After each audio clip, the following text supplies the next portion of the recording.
પણ વાણી કયા પ્રકારે અને કયા સમયે ગવાયની બહુ શીખવું જરૂરી. આ રીતિ છે ને, આ નીતિ છે, એ સંતો શીખવે સાહેબ. વાણી જમતમ નહીં બોલાતી.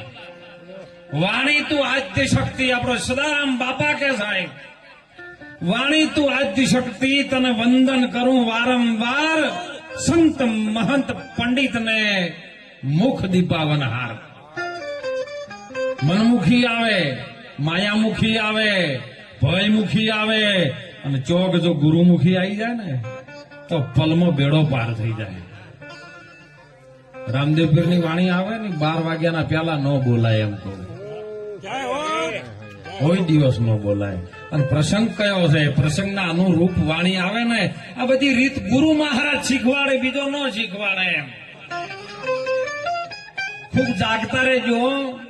ખાલી ગાવા હારું થઈને આર્યો અવસર નહીં મળ્યો. ખા ખા કરે પણ જો વાગોળો ન તો અપચો થઈ જાય અને શરીર બગડે અને રોગ લાગુ પડે. એટલે મહાપુરુષો આ રોગમાંથી મુક્ત કરે. પહેલા તો શરીરના રોગમાંથી મુક્ત કરે. પેલો તો મહારોગ છે. આ તો એક કાયાનો રોગ છે, પણ જે તમારી ભીતર તમને હેરાન કરી રહ્યો છે ને મહારોગ છે, અને જન્મ મરણનો છે.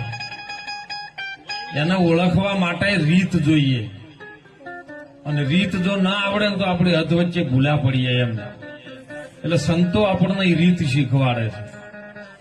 એક દીકરી જયારે કુંવારી હોય, એનું સગપણ થાય અને લગ્ન કરીને જયારે એના સાસરે જાય ને, એટલે બધી પિયર પક્ષની જે પણ રીત હોય ને ભૂલી જાય.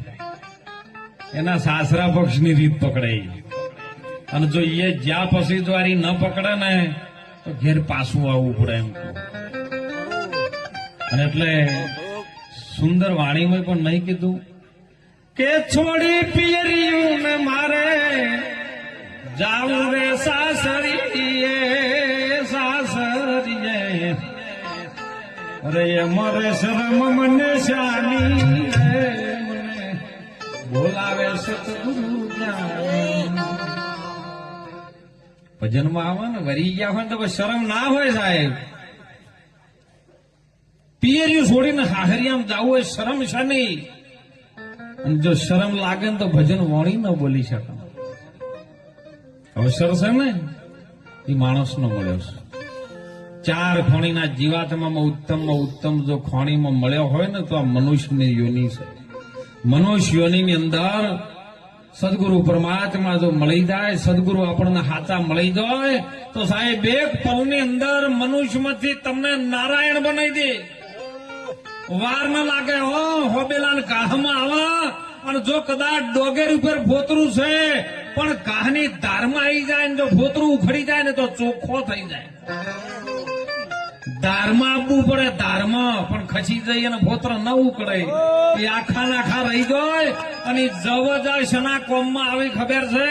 યજ્ઞ હોમ ને હવન થાય ને એ હોમબામ કોમમાં આવે કન્વરજી. અને પેલો ચોખ્ખો જો નીકળી જાય ને ફોતરું ઉપર ઉખડી જાય અને કદાચ કોઈ આવા સદગુરુ નામનું કંકુ મળી જાય ને એનો શંખ ચડે ને તો સાહેબ સંતોના લલાટ સુધી પહોંચી જાય. આ રીત મારા સંતો શીખવાડે. સુંદર સાહેબ. પલમાં પીર થવાય કે ન થવાય એમ સીધું સિદ્ધાંત છે.